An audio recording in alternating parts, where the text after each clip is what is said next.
Então a gente vai abrir Levíticos capítulo 23. Levítico capítulo 23. Levítico ainda faz parte do Pentateuco, os 5 primeiros livros da Bíblia, que são chamados livros da lei. Então, Levítico capítulo 23. Levítico capítulo 23, a gente vai ver que ele vai falar das festas do Senhor.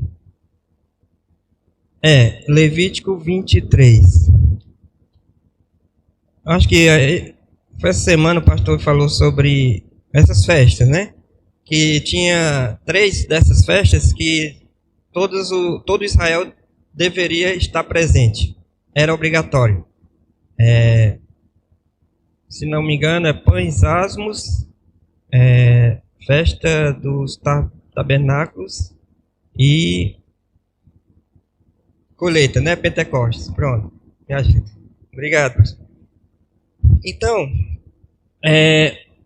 essas festas eram para juntar o povo de Israel, porque vocês sabem que ele estava espalhado no sentido de cada um tinha sua parte, sua herança no território de Israel.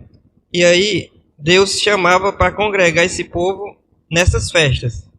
O bom é que viessem a todas as festas, mas Deus tornou obrigatório 3 delas, porque era muito importante que pelo menos nessas 3 o povo estivesse, né? Então, vamos ler aqui o capítulo 23. Disse o Senhor a Moisés. A gente vai ler na realidade, seria do 4 ao 21, mas eu vou começar aqui do 1 mesmo. Disse o Senhor a Moisés: fala aos filhos de Israel e diz-lhes: as festas fixas do Senhor que proclamareis serão santas convocações. São estas as minhas festas. 6 dias trabalhareis, mas o 7º será o sábado do descanso solene. Santa convocação, nenhuma obra fareis. É sábado do Senhor em todas as vossas moradas. Aqui ele está falando do sábado semanal mesmo, que para Israel era um dos mandamentos e que deveria ser guardado por Israel. Nós estamos no período da igreja, na dispensação da igreja. Essa não é obrigatório o sábado, né? Para nós. Nós somos gentios. Isso aqui foi dado para o povo de Israel até a vinda de Cristo. Mesmo porque o sábado é o descanso. E espiritualmente ele se cumpre em Cristo. Quando a gente recebe Cristo, a gente descansa quanto à nossa salvação. Certo? E aí, quem crê em Jesus, ele já está assim, em termos espirituais, que é o mais importante, conforme Hebreus capítulo 4, já está guardando o sábado. Mas Deus, a gente vê que Jesus disse que o sábado foi feito por causa do homem, ou seja, o sábado já significa descanso. Então, em um dia você deve descansar, um dia da semana você deve descansar.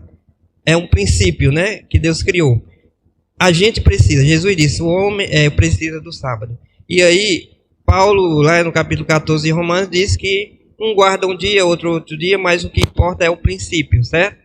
Para nós, igreja, o importante é o princípio, e o principal, mais ainda, é ter Cristo como Senhor e Salvador e descansar a salvação nele. Saber que Ele conquistou, Ele trabalhou por nossa salvação e nos provê essa salvação através do Seu Filho.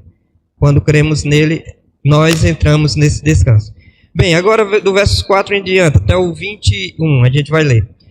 São estas as festas fixas do Senhor, as santas convocações que proclamareis no seu tempo determinado.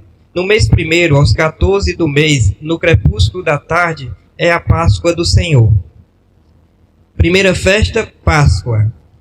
Que essa festa ela era no 1º mês do ano de Israel, que equivale aqui ao nosso ano, mês de março e abril. Entre o mês de março, 15 de março, mais ou menos a 15 de abril. Certo?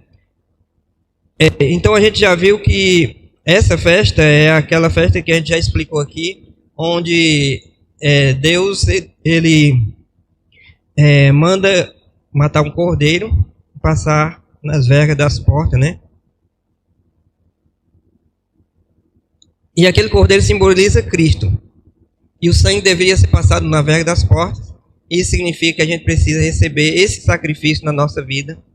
crendo que por ele nós seremos livres da condenação do pecado, que o sangue dos cordeiros pascais eles livrou os primogênitos da morte, e assim também o sangue de Cristo, quando a gente crê no sacrifício dele, ele nos livra da condenação do inferno, né?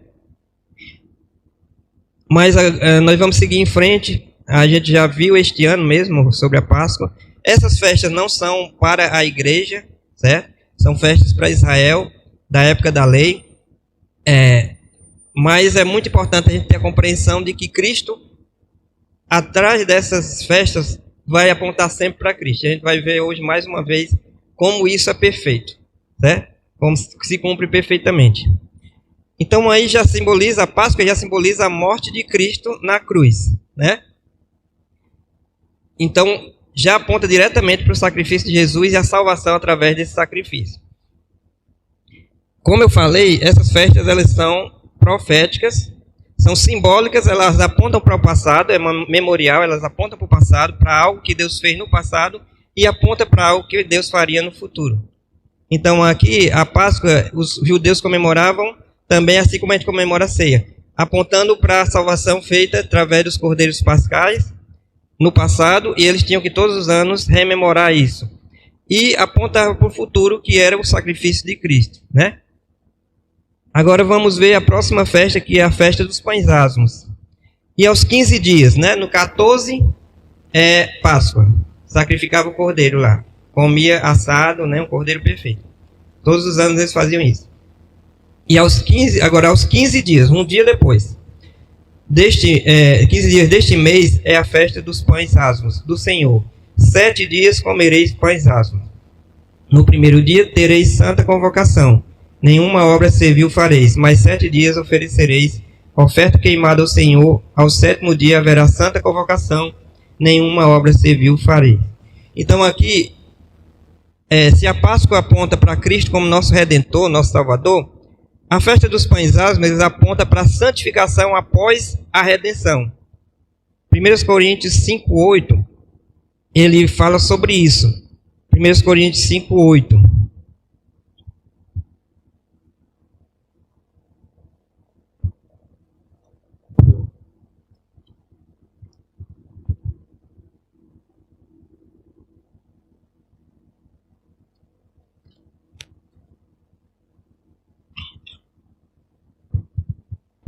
Diz assim: por isso celebremos a festa não com o velho fermento, nem com o fermento da maldade e da malícia, e sim com os asmos da sinceridade e da verdade.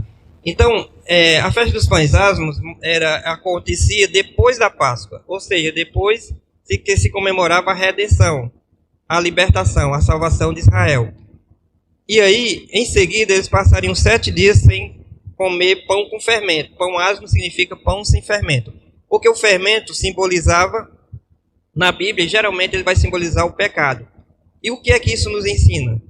Que o cristão, a vida depois de Cristo, de aceitar Cristo, de receber Cristo, ela tem que ser uma vida santa, buscando se livrar do pecado, né, nas nossas vidas. Então, a festa dos pães asmos, ela se cumpre na nossa vida atual. Aqueles que têm Jesus, eles estão sempre tirando o fermento, ou seja, o pecado de suas vidas. Como diz aqui em 1 Coríntios, não é interpretação minha. Vocês viram que Paulo diz, olha, celebra a festa sem a malícia, sem o pecado.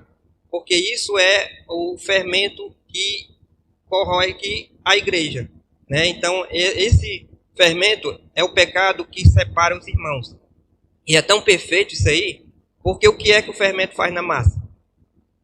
O fermento, ele separa a massa, ele cria vácuos, não é nem vácuo, porque tem ar, cria buracos.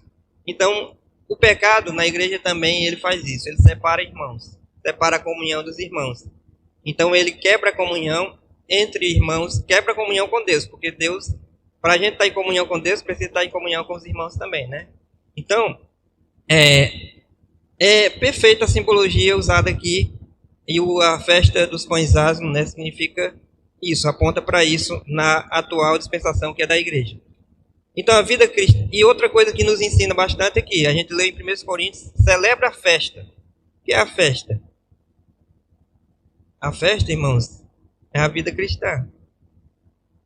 Essa festa aqui, ele estava comemorando a saída do Egito, né? Mas a gente comemora, a gente deve sempre comemorar que nós fomos libertos do mundo, do engano, do pecado, da escravidão do pecado. Então a nossa vida deve ser uma festa contínua. E é o que diz o comentarista Wisby. Ele diz: a vida cristã não é fome ou funeral, é uma festa. Deve ser uma festa contínua. Porque as pessoas, às vezes, veem os crentes tão tristes que parece realmente que a vida é um funeral, né? Mas aqui a gente vê que são festas, são comemorações, são ajuntamentos que eles se alegravam porque Deus estava na vida deles. Deus tinha feito algo na vida deles e ia fazer algo na vida deles, tá bom? Então, é muito interessante esse aspecto aí, essa aplicação. Agora vamos para a próxima festa, que é 9 a 14. Disse mais o Senhor a Moisés: fala aos filhos de Israel e diz-lhes: quando entrardes na terra que vos dou, e cegardes a sua messe, então trareis um molho das primícias da vossa messe ao sacerdote. Este moverá o molho perante o Senhor, para que sejais aceitos. No dia imediato ao sábado, o sacerdote moverá. No dia em que o moverdes o molho, oferecereis um cordeiro sem defeito, de 1 ano, um holocausto ao Senhor. A sua oferta de manjares será 2 dízimas de 1 efa de flor de farinha, amassada com azeite, para a oferta queimada de aroma agradável ao Senhor. E a sua libação será de vinho, a 4ª parte de 1 hin. Não comereis pão, nem grãos tostados ou verdes, até o dia em que trouxerdes a oferta ao vosso Deus, e estatuto perpétuo por vossas gerações em todas as vossas moradas. Essa festa é chamada a festa das primícias, certo? E ela simboliza Cristo ressuscitado. Cristo ressuscitado. Vejamos João capítulo 12, versículo 23.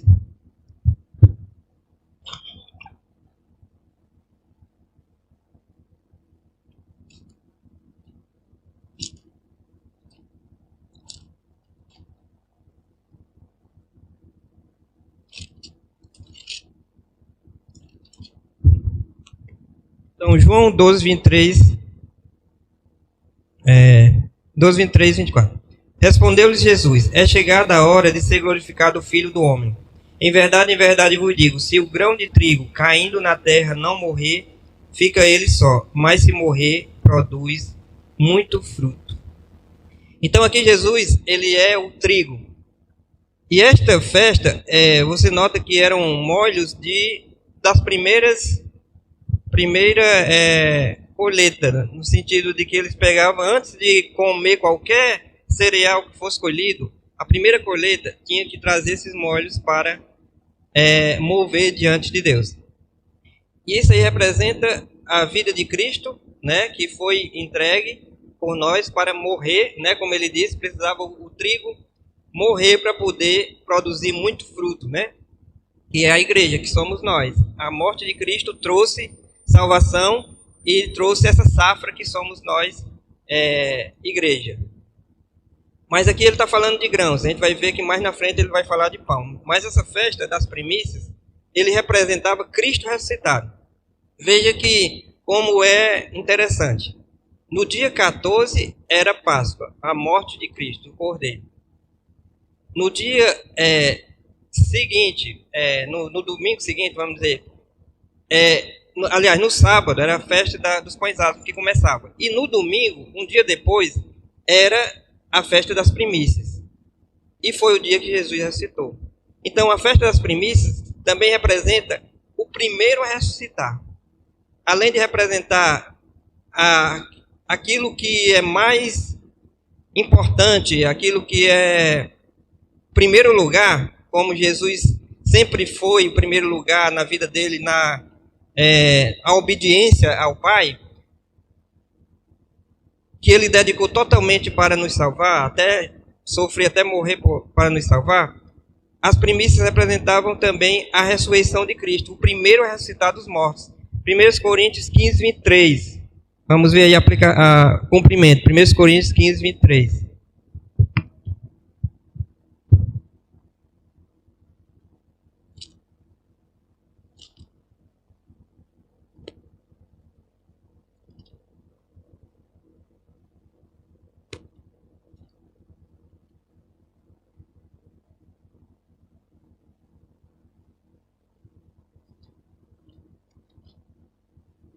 Primeiros Coríntios 15, 23, diz assim: cada um, porém, por sua própria ordem. Cristo, as primícias, depois os que são de Cristo na sua vinda. Então, Cristo ele ressuscitou no domingo, né, que comemorava a festa das primícias. Ele ressuscitou, e aqui está dizendo que ele é o primeiro a ressuscitar dos mortos. Não teve ninguém que ressuscitasse antes de Cristo. Você pode até pensar assim, não, mas teve ressurreições antes de Cristo. Sim, teve. Para diferenciar, eu costumo usar a palavra, teve ressuscitações, não ressurreição. Ressurreição que Cristo ressuscitou é para não morrer mais. É aquela ressurreição que você vai receber o corpo perfeito, que não morre mais. Então ele foi o primeiro a ressuscitar dessa forma. E aqui está dizendo que ele foi o primeiro, mas nós seremos os próximos a receber isso, né? E aqui também, aí no verso, deixa eu ver, 35 a 49, ele fala um pouco mais sobre isso. Mas alguém dirá, como ressuscitam os mortos? E em que corpo vem? Insensatos, o que semeias não nasce se primeiro não morrer. E quando semeias, não semeias o corpo que há de ser, mas o simples grão, como de trigo, ou de qualquer outra semente. Mas Deus lhe dá corpo como lhe aprouve dar, e a cada uma das semelhantes o seu corpo apropriado. Nem toda carne é a mesma, porém, uma é a carne dos homens, outra é a carne dos animais, outra é a das aves e outra é dos peixes. Também há corpos celestiais e corpos terrestres. E sem dúvida, uma é a glória dos celestiais e outra dos terrestres. Uma é a glória do sol, outra a glória da lua e a outra das estrelas, porque até entre estrela e estrela há diferença de esplendor. Pois assim também é a ressurreição dos mortos. Semeia-se o corpo na corrupção, ressuscita na incorrupção. Semeia-se em desonra, ressuscita em glória. Semeia-se em fraqueza, ressuscita em poder. Semeia-se corpo natural, ressuscita corpo espiritual. Se há corpo natural, há também corpo espiritual. Pois assim está escrito: o primeiro homem, Adão, foi feito alma vivente. O último Adão, porém, é espírito vivificante. Mas não é primeiro espiritual e sim o natural, depois o espiritual. O primeiro homem formado da terra é terreno, o segundo homem é do céu. Como foi o primeiro homem, o terreno, tais também os demais homens terrenos. E como é o homem celestial, tais também os celestiais. O homem celestial aqui refere-se a Cristo. E assim como trouxemos a imagem do que é terreno, devemos trazer também a imagem do celestial. Então, irmãos, assim, eu vou ler logo 50. Isto afirma, irmãos, que carne e sangue não podem herdar o reino de Deus, nem a corrupção herdar a incorrupção. Ou seja, com esse corpo aqui natural, nós não iremos para o céu. Nós iremos para o céu só a nossa alma e espírito, e quando Cristo voltar, ele vai ressuscitar todos os que estavam no céu, que ele trouxe com ele, e vai nos arrebatar e nos transformar em corpos perfeitos, corpos celestiais, como diz aí. Então, a festa aponta que Cristo é a primícia dos que dormem, ele é o primeiro a ressuscitar, e a festa se cumpriu em Cristo e se cumprirá. Como eu falei, ela é profética, ela é memorial e ela é profética todo tempo. É memorial, aponta para algo que já aconteceu. É Deus dizendo assim: eu cumprirei, está provado. Eu provo no passado, porque já cumpri e eu cumprirei. A minha palavra, ela não falha, né? Sempre as profecias já têm esses dois aspectos para poder perceber, a pessoa perceber que pode confiar, porque se Deus fez no passado, ele vai fazer no futuro. E ele dá uma amostra no passado para que a gente creia no futuro. Então, mas o que é que esse texto também nos ensina? Além da esperança de que nós receberemos um corpo perfeito, que não adoece, né, que não morre mais. Então, o que mais esse texto nos ensina? Que o primeiro e o melhor pertence a Deus. As primícias eram o primeiro fruto. Geralmente, o que se requeria era o primogênito, era o primeiro fruto, como sendo prioridade, algo prioritário. Deus lhe deu e você dedica logo a primeira coisa a Ele, para mostrar isso. Então ele mostra também gratidão a Deus, porque Ele proveu para você. Então Deus, Ele proveu para nós tudo. Ele proveu o mais importante, a salvação. E Ele diz que Ele provê o que nós precisamos. Lembra de Mateus capítulo 6? Ele diz que assim como o Pai cuida do mundo natural, Ele cuida de nós, seus filhos. Então Ele provê.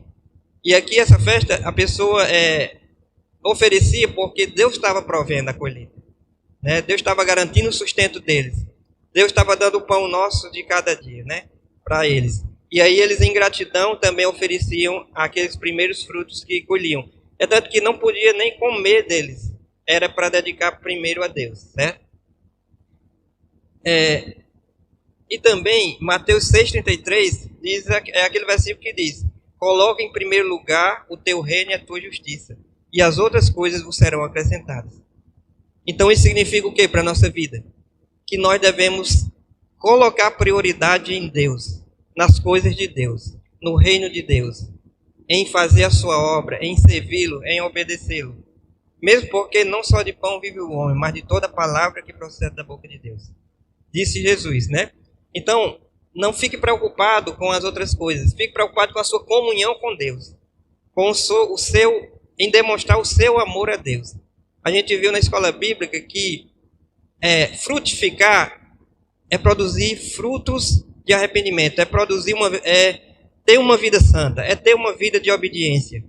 E a Bíblia diz que ela é o instrumento de Deus para nos limpar. Para limpar a sua videira. Para que a gente produza mais e mais fruto. Não existe cristão sem fruto. Existe cristão com pouco fruto. Lá na parábola a gente estudou. Existe cristão com pouco fruto. E que Deus quer que dê mais fruto. Mas cristão sem fruto nenhum, sem boas obras, não existe. Porque lá na parábola mesmo diz que ele é condenado. Ele vai para a condenação. Então, só os verdadeiros cristãos produzem fruto. Uns produzem menos, outros mais. E os que estão produzindo menos, irmãos, vão produzir mais porque Deus está trabalhando nas nossas vidas. E é através da palavra dele. Diz lá, leia João capítulo 15. Foi o que nós estudamos na escola bíblica, irmãos. Daí a importância de você conhecer a palavra de Deus. Não é para ficar intelectual, é para você saber o que Deus quer da sua vida. Saber o que agrada a Deus e ter comunhão com Ele. Bem, agora o 15 a 21, vamos falar de outra festa. No 15 a 21 de Levítico, diz assim: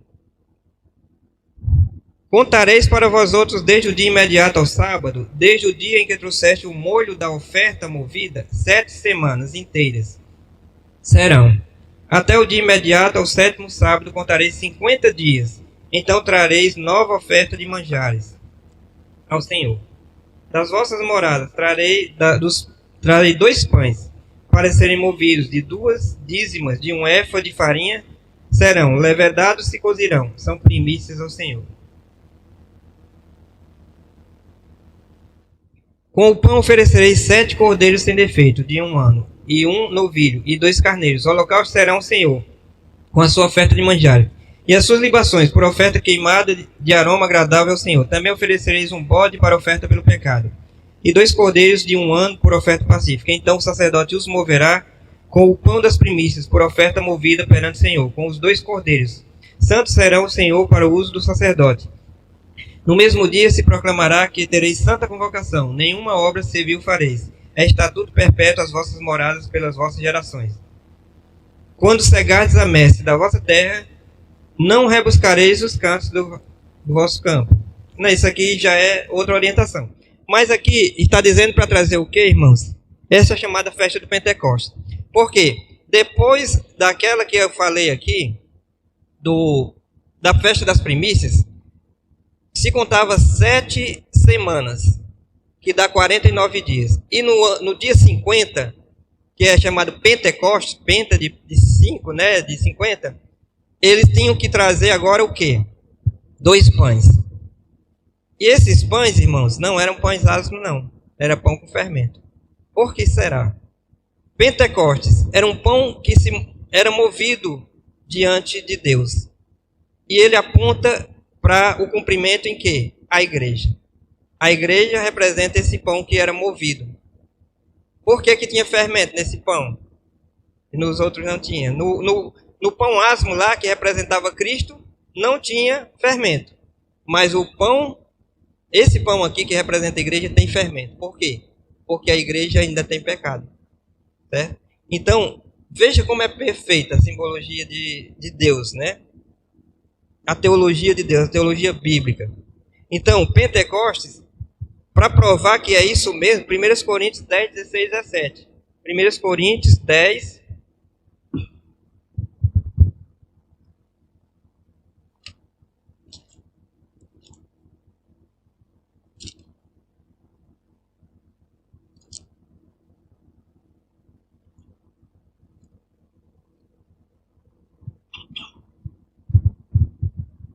obrigado, irmão, que trouxe a água. Eu estava tão concentrado aqui.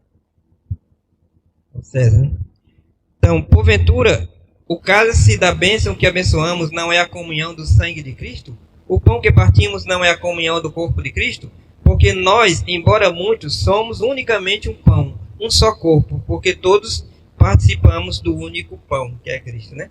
Então, veja como aí está dizendo, nós, igreja, somos um pão. Um dos símbolos da igreja é um pão. Não é um pão asmo, porque nós ainda temos pecado. Mas é um pão. Por quê? E um pão que veio daquele trigo que morreu. Note que lá antes nas festas das primícias, era um molho de trigo separado, grãos. Já no Pentecostes, é um pão. Isso significa o quê, irmão? E lá na simbologia, o pão tinha azeite. E o azeite simboliza o quê, irmãos? O Espírito Santo, que nos une, que faz de nós um pão. Pega o trigo e transforma num pão. E ainda tem fermento porque o pecado ainda está. Mas a gente tem que lançar fora nas nossas vidas cada vez mais para que esse pecado não nos cause problemas, não cause separação entre irmãos, não cause quebra de comunhão, não cause hipocrisia. Porque o pão, ele, devido ao fermento, ele parece muito grande, né? Mas, na verdade, ele não é tão nutritivo. Aquilo ali é uma aparência, por causa do fermento. Às vezes, também, por causa desse fermento, a gente aparenta ser uma coisa e é outra, né? Então, isso é hipocrisia. Outra coisa que causa também é falsos ensinos. Jesus falou também, os fariseus, cuidado com o fermento dos fariseus. Cuidado com os falsos ensinos dele, com as heresias, porque isso divide a igreja, isso causa problemas à igreja. A igreja tem que ser ensinada na verdade, não com mentiras. A mentira só produz desagrado a Deus, só produz mal.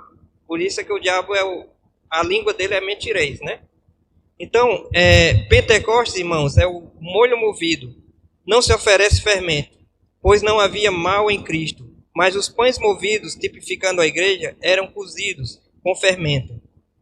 Pois na igreja ainda há mal. O fermento, o pecado, afasta a massa, ou seja, os crentes uns dos outros. Também simboliza a hipocrisia e os falsos ensinos. Então veja como a simbologia da palavra de Deus é perfeita. E aqui a gente chega agora no texto da Santa Ceia, que também é um símbolo deixado por Cristo, né, simbolizando o corpo e o sangue dele que seriam dados. Ele morreria para nos fazer o sacrifício que nos salva, que nos traz a paz, a salvação. Através da fé nesse sacrifício e somente nele, nós cremos que somos salvos. E isso é o que o Senhor nos ensina. Creiam nisso e vocês tenham a vida eterna. É uma promessa de Deus. Mas precisa que você confie. Precisa que você tenha certeza. Porque a fé é essa certeza de que Cristo nos salva através do seu sacrifício. E nada além disso salva. Só isso. Se você quiser acrescentar alguma coisa, você está desmerecendo o sacrifício de Cristo. É como se você dissesse ao Pai: você me deu o seu filho, o Senhor me deu o seu filho. O melhor que o Senhor mandou para o mundo para morrer e sofrer. Ele desceu da glória para se transformar em homem e poder morrer. Foi humilhado, suportou tudo para morrer e salvar os homens. Mas os homens muitos deles não querem aceitar isso. Acham que podem ser salvos sem precisar desse sacrifício. E aí, uns nem recebem, né? Outros acham que precisa, além de crer no sacrifício, completar de alguma forma essa obra de salvação. De qualquer forma, irmãos, a gente precisa examinar a nossa fé. Ela precisa estar totalmente no sacrifício de Cristo. Você crê que é salvo? Você, meu irmão, eu creio que eu sou salvo totalmente pelo sacrifício de Cristo e porque eu creio nesse sacrifício? Ou eu acho que eu posso ajudar a completar algo nesta obra? Se eu creio dessa forma, eu estou desmerecendo esse sacrifício, mesmo que seja inconscientemente, certo? Mas, contudo, Deus é tão misericordioso que aqueles que confiam, que são salvos pelo sacrifício de Cristo, eles têm a vida eterna. É a promessa de Deus. Quem crê em mim tem a vida eterna. Não entra em juízo, mas passou da morte para a vida. Então, aquele que diz lá em 1 João também. E o testemunho é esse. O que eu tenho que proclamar, o que eu tenho que pregar para as pessoas é isso. Que Deus nos deu a vida eterna. E essa vida está em seu Filho, no sacrifício de Cristo. Quem tem o Filho, quem crê nesse sacrifício, tem a vida. Quem não tem o Filho, quem crê na sua religião, nas coisas que a religião diz para você fazer, não tem a vida eterna. Mesmo que fale em Cristo, mesmo que diga, acredite que Cristo morreu na cruz, mas você tem que se apropriar para você. Eu creio que Cristo morreu por mim. Isso é o que salva. Essa fé é o que diz lá em Romanos. É a fé, não é as obras. Então, irmãos, agora nós vamos abrir 1 Coríntios 11, 23 a 34. 1 Coríntios 11, 33 a 24, que é o texto que usamos para a ceia.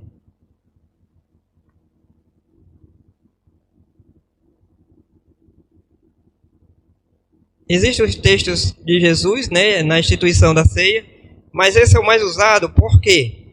Porque ele chama a atenção de que a igreja precisa prestar bem atenção na ceia do Senhor. Porque não é de qualquer forma que você deve tomar a ceia do Senhor, certo?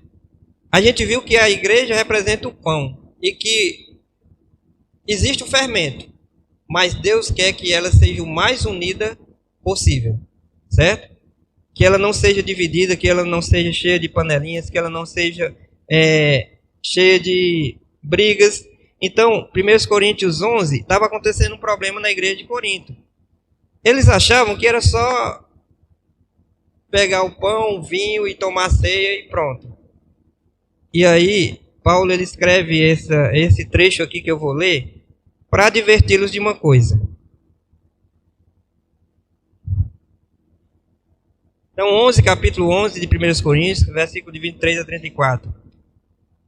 Diz assim: porque eu recebi do Senhor o que também vos entreguei, que o Senhor Jesus, na noite em que foi traído, tomou o pão, e tendo dado graças, o partiu e disse: isto é o meu corpo, que é dado por vós, fazei isto em memória de mim.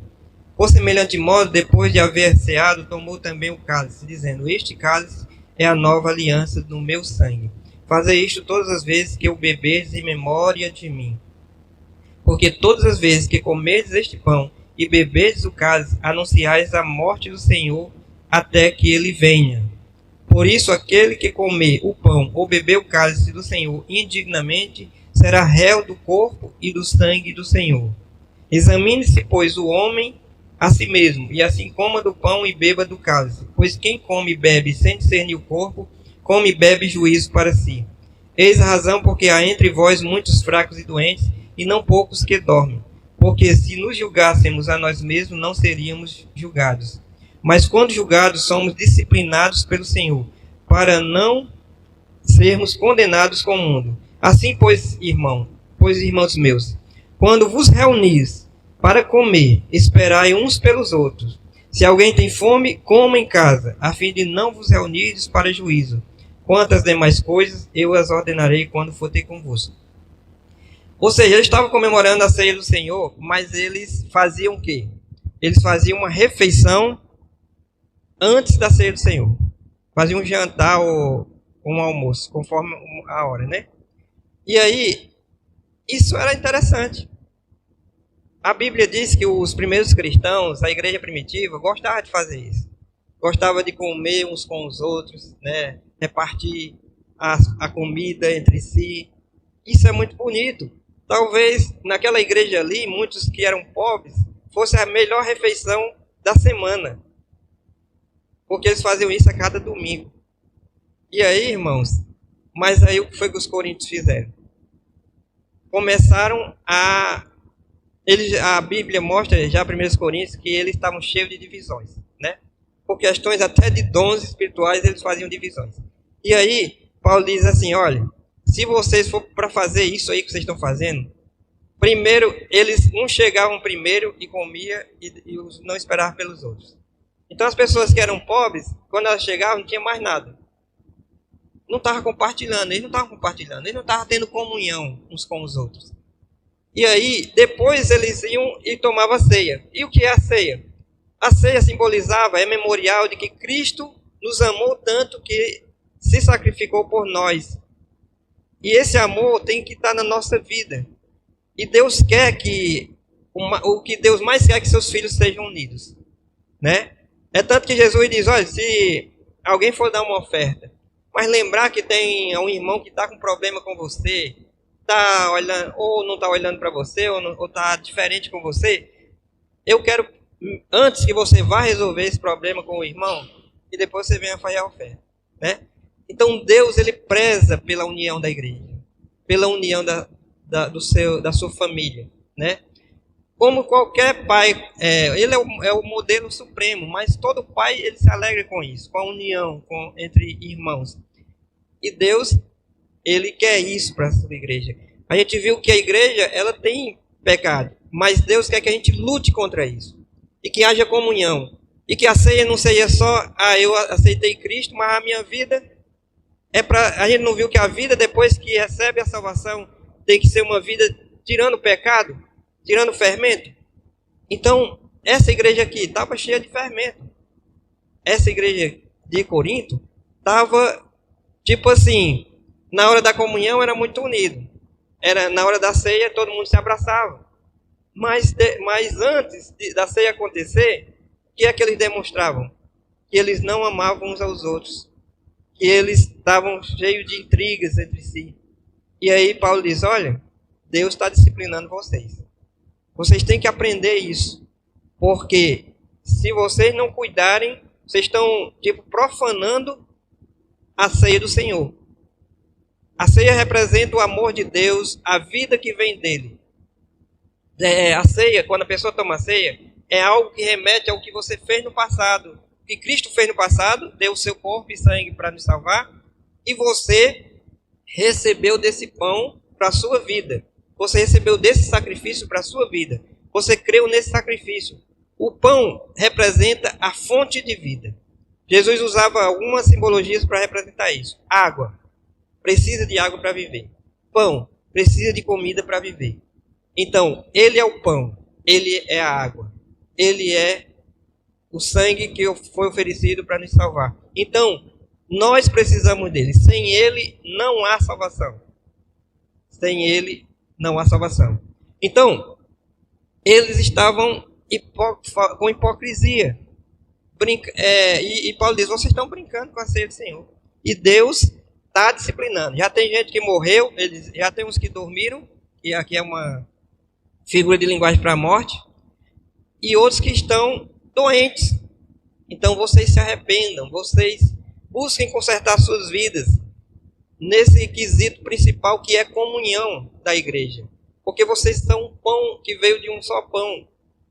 Certo? Então é a principal coisa que a gente tem que analisar. Quando Cristo deixou a ceia, ele não falou nisso aqui. Ele não falou na questão de fazer o exame próprio, né? Mas quando Paulo, inspirado pelo Espírito Santo, mostra uma situação que estava acontecendo na igreja, ele está dizendo, olha, preste atenção, vocês tomaram a ceia, a vontade de Jesus é que vocês sejam unidos. Vocês dizem que receberam Cristo. Porque se vocês estão tomando a ceia, só toma a ceia quem recebeu Cristo, né?